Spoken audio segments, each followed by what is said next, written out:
There are two sorts of privileges that are going on in the video that you just saw: financial and racial. Why do I say that? They had been partying at Boca Bash, an annual spring festival in Boca Raton, Florida. While I don't know the ages of everybody on that vessel, the youngest person so far reported was 15.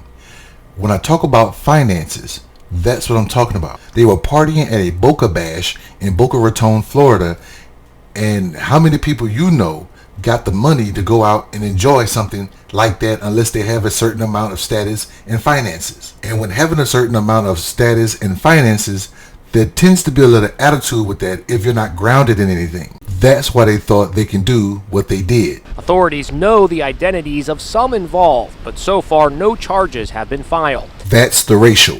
How many people you know of a certain color can do what they did? The police know, and so far no charges have been filed, no one has been arrested, nothing has happened until an apology today from a teenager who was on that boat where two dudes dumped trash into the ocean. "I wish I could have been off of that boat," he tells a local TV station. "I'm sorry for whatever happened." The apologies, however, were not good enough. The calls for punishment grew louder.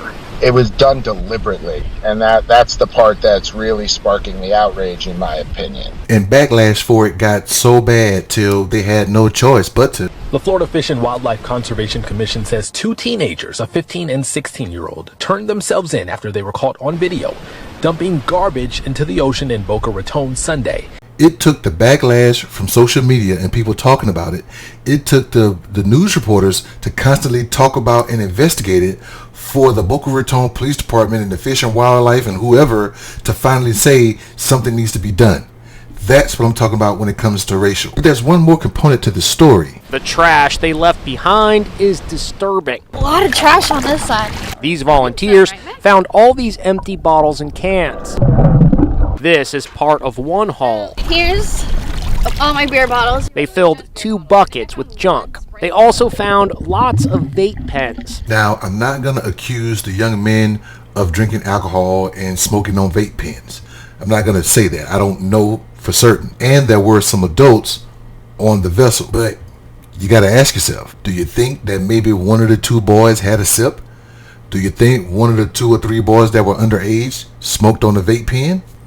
It's a possibility. And I say that because there's a possibility that there were some adults drinking the beer and smoking on the vape pens. And if there were adults there, they noticed that maybe someone dumped trash in the ocean, either during or after when they got back to shore, and no one did anything. So if they didn't do anything about the trash then, what's stopping them from stopping the kids from smoking and drinking? What do you think?